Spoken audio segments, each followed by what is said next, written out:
like this, so many of those people who are attacking people in the eastern Nigeria are using his name, saying as long as he remains in that place, they are doing everything in his name, blah, blah, blah. So these politicians are now coming together to say, okay, yeah, we must get him out. I don't care how they do it. Get him out. We'll deal with the rest after. Whatever condition of that nonsense they always put together, right? The Nnamdi Kanu I have known for a while. Just let him out and watch. So here is Abaribe, one of those who volunteered as guarantors for Mazi Nnamdi Kanu's bail the last time. He has something to say. All of them right now, like, they are all over the place to try and see if Tinubu will just use Nnamdi Kanu to shut the North up. Or with this Samoa deal, $150 billion LGBTQ plus, I'm coming back to that. Abaribe. Go beyond this. You can come back and this. No, I think it's beyond. Let's come back. Let's go back. Are you okay? Yeah, she's back.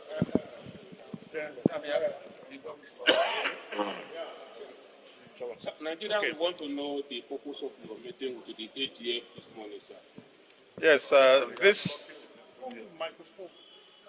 is the members of the Southeast Senate caucus.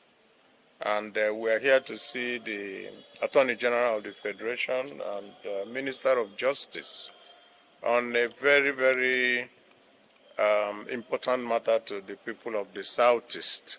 It's the matter concerning Mazi Nnamdi Kanu and the continued legal wranglings concerning his incarceration.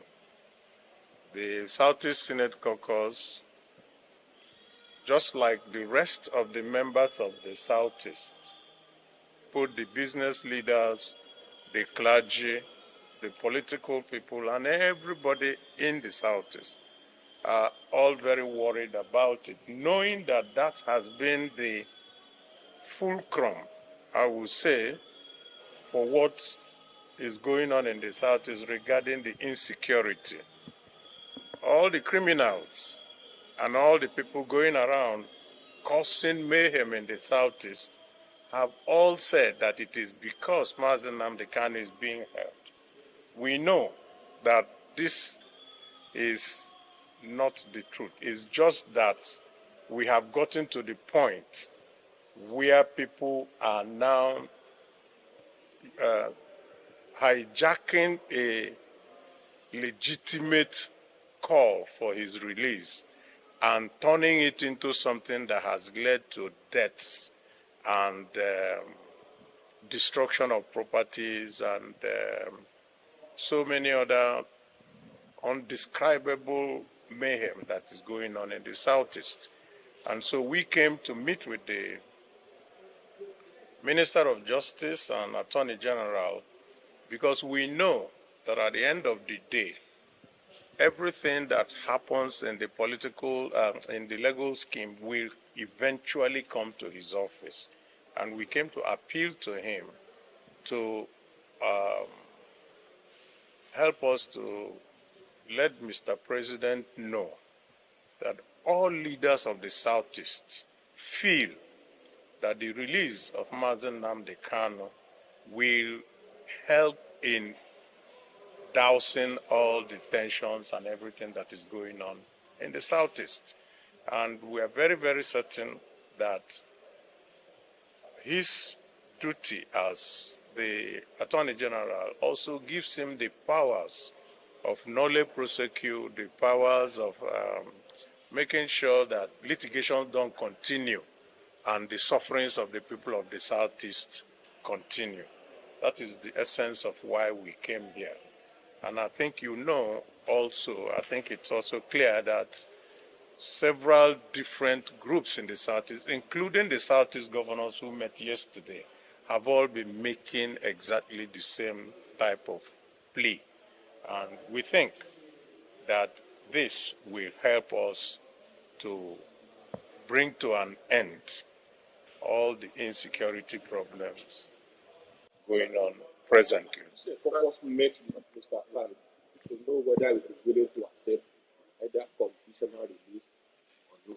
Yes, on behalf of the caucus, I met with Nnamdi Kanu myself on behalf of the rest of the caucus on Monday.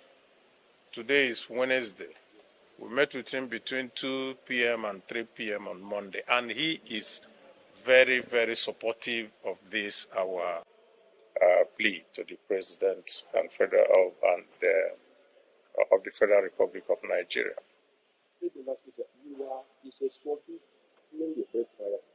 Yes.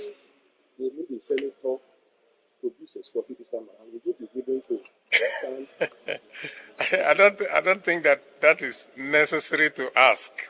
We came here on his behalf, and that tells you that any of our senators that you see, the 15 of us, by the way, the 15 of us signed this letter. A few of us are not here just for reasons of logistics and all that. Some are also not. But we all signed the letter, and you will also have a copy of the letters that we did. So any senator in the Southeast is very willing. The governors are willing. The business leaders are willing. The clergy, they are willing. So the traditional rulers are also willing. So I do not think that anything will stop us if it comes to that. And he has also assured me that he is ready to fulfill any conditions that are put that will lead to his early release. Sir, is there any positive response from the AGF? Yes, the AGF received us very warmly and also told us that, of course, this is a request for which he has to go and study it, digest it, and take to the president, because he won't take the ultimate decision. I think it's a decision of the government of the Federal Republic. So don't forget, they are politicians. They are the ones playing the back, the defense, the attack, and all that. So somebody was trying to take it on me. Niger Watchdog. You know how many information I had to kind of release offhand, just like that. So if there's a slip that says, oh, the Southeast governor, you can see I was actually trying to even remember all their past governors who were part of the prescription of IPOB. So why do you have to single it out and say, why did you say Opulesun's or Dijo was there? Of course it wasn't, right? When it was when IPOB was prescribed by what you call the Southeast governor, you will say Okorocha, Ekweazu, Egwanye, Devulumayi, as well as Obaino of Anambra at the time. These are kind of like men of yesterday, like they were like gone. But there are new players there now. And then the role that this Opulesun Zotingba played in terrorizing and, terrorizing, opened the gate, the floodgate of hell for the terrorism of the people of Eastern Nigeria by the Nigerian army, which has led to what I call the, silence genocide that is currently going on in Eastern Nigeria. So don't rub it on my face, man. Okay. So anyway, let's go to that part where he said Nnamdi Kanu told him that he will sign any conditions they bring before him. That's a political statement. And that's absolute rubbish, right? But again, like I said, these guys can say what they like. They can do what they like, right? At the end of the day, within themselves, okay, if they are convinced within themselves and beat their own argument, wherever, I don't care what they do. Let that guy out first. That's when all of us will now begin to kind of like, so what is going to happen now? Let him out first. Because there are so many things that is so wrong with this. Do you understand? There's so many things wrong. However, him being alive and healthy is so valuable. So that's same a valid cause of his. For this good for nothing career criminals to just kill him for nothing. So that's mine. No, I'm not talking about others. So here you get. It's talking about criminality in Eastern Nigeria. Criminality in Eastern Nigeria. It's unknown. What is unknown gunmen? You are having insecurity in a place that is the most militarized region in Nigeria. That is not where the Boko Haram, ISWAP, ISIS at the Fulani terrorist style. But yet is this the most militarized region of Nigeria, southeast of Nigeria. Unknown gunmen. Until they caught these 1, 2, 3, 4, 5 criminals. They were policemen who were also kidnappers in Anambra. But guess what? If Fulani doesn't kidnap people, they are soldiers, they are policemen, they are kidnappers with guns. That's how corrupt and how rigged the entire system is in that place. So they caught these guys. They were policemen, ladies and gentlemen. Olopa. Gun, different type of gun, including service pistols. We know what to use. All those guns. Pistol. Is this a police pistol? Is this a police pistol? You book the pistol. Okay. What's your name? John who? You are from where? Where in Enugu State? What is your work?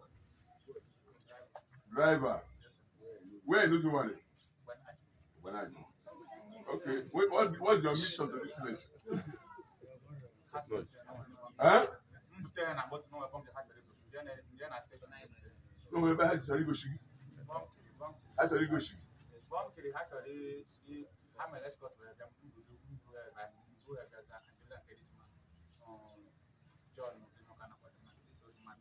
Okay. My friend, what's your name? Can I forget? Onye? Onye is that? Onye ka onye? You want your baby? Very narrow. Driver. Okay. Can you put to me? Can you go to the end there?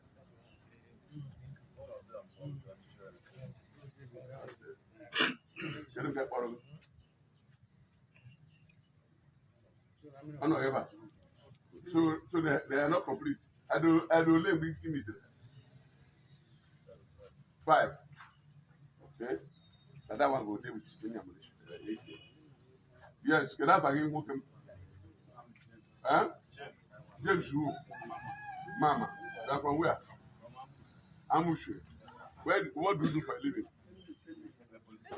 Police officer attached to where? Obosi. What is your mission? You went for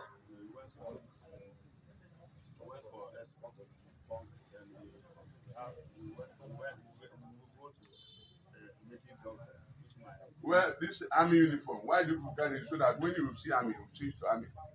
What do you use the army uniform for? I'm not aware of that. You are not aware? Yes, I don't even know that. You must be aware now. All this gone. Where did you book it from? From office. From office. This place, where did I book up? I'm not the one that booked it. Okay. What's your name? Huh? Tachi. Egbe. From where? From where are you working? Where in Anambra State? What is your mission to this place? Where the bunkering when I scored day? Where is the bunkering day? They have gone. 5 of you. Where is the 5th person? The 5th person, the person that has got you people, you say people are 5. He have gone. What is his name? What is the name?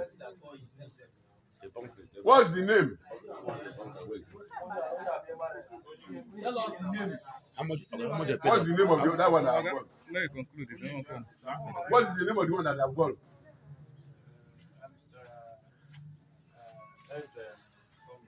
That's the policeman too. Okay, no, stop that. Where has he gone to? Hey, stop it now. Stop it. Don't worry, okay? He say make it, don't worry. Stop that thing.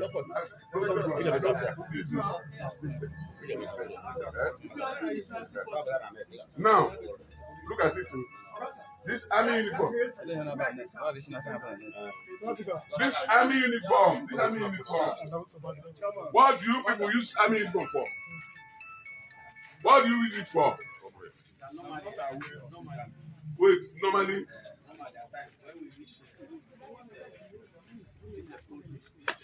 Produce people.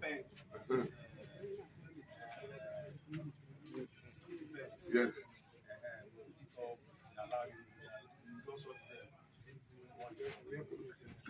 So, 5 of you specialize in illegal duties and robbery and kidnapping. All that is your work. Because that place is a place we are praying every day for a breakthrough. They will wear army uniform, where police will block road, carry motor. So thank you people. What of the medicine?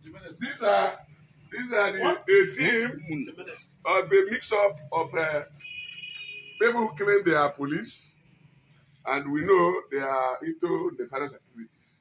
Arrested early this morning by a combined team of Nigerian police and the neighborhood watch, Amala Agashi, who kept vigil to ensure that the job will be a success.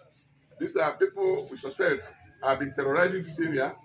They were arrested with 2 AK-47, 1 Beretta pistol, with four magazines with fully loaded, and with some extra ammunition, charms of different assortment, phones. Somebody said that's a crude interrogation. Baba Nigeria, you don't understand that Nigeria system is crude. Put it that way, crude. Okay? It's uncivilized. All those grammar people are no, forget that. Right? Everything is still much archaic, crude. And of course, yeah, we can sit there to shoot to people there who, people on here who to have their own conviction, indeed, whenever they are feeding fat on the propaganda of the APC. I saw where, or have you seen that before, when we're talking about being crude, okay? Yesterday, it was so loud online that there was going to be a Kenya-like protest in Nigeria against EFCC. Ladies and gentlemen, now so EFCC told them, if they burn you well, we have received information that you want to destroy Nigeria. You want to shake any cock in the car. Why are people interested in protesting against the EFCC? Right? Because it is Nigeria where the EFCC that cannot find Yeye Bello, they can find everyone else. Rude. Not with court ruling or any court order or any search warrant. But when EFCC looks at your house and they're like, this house fine, they can burst into it. If they look at outside the club and they see the kind of cars parked outside, they will attack the place and assault everybody inside the place. They are fighting for, they are fighting financial crime. Imagine you and your family in the living room. And then the next thing, you check your phone, there's a signal. Your Ring camera is speaking of something. What's this?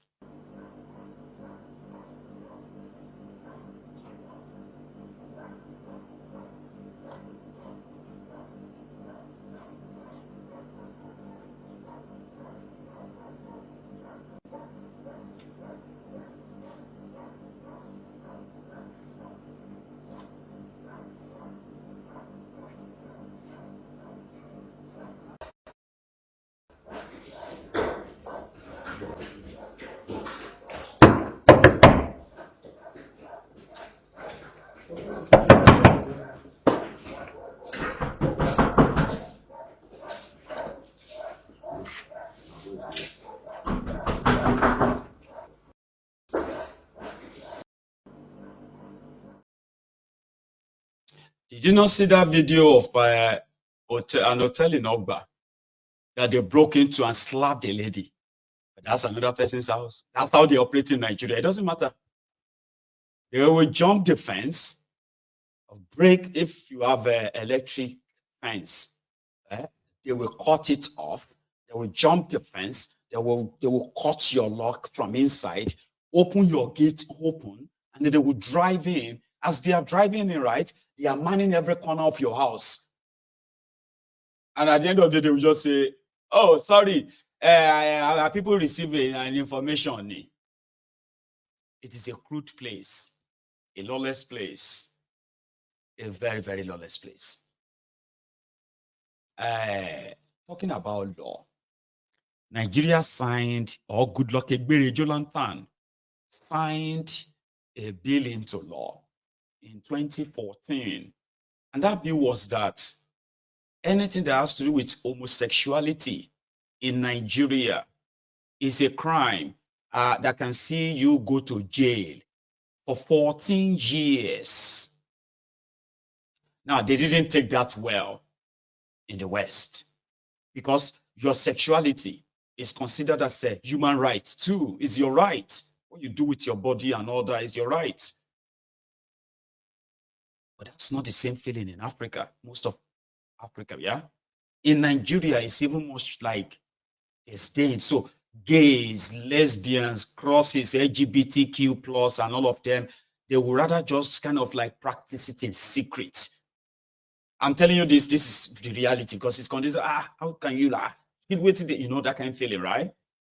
So the West believed that Goodluck Egbere Jonathan crossed the line for signing that into law in Nigeria.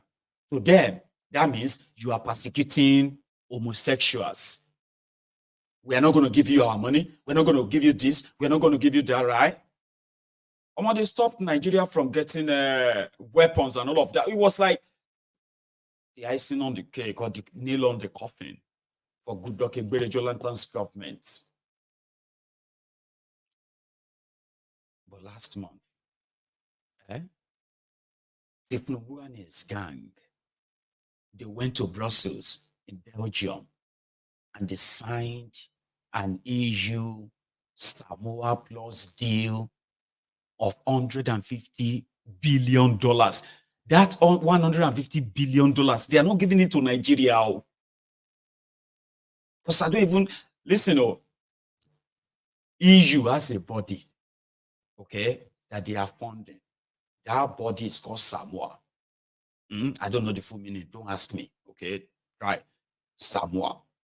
Now, inside that group, they have 79 countries. Okay? Now, these 79 countries, right? You see, that Samoa deal is like a pact that says if you join, you will support human rights. You will support democracy. You will support rule of law. So there are other sections in it, in that bill, right? In that bill that explained what's right, including the rights of gays, lesbians, this, that. And this is not a problem with so many countries. I don't know how many countries in Africa is comfortable with it, but it's not a problem.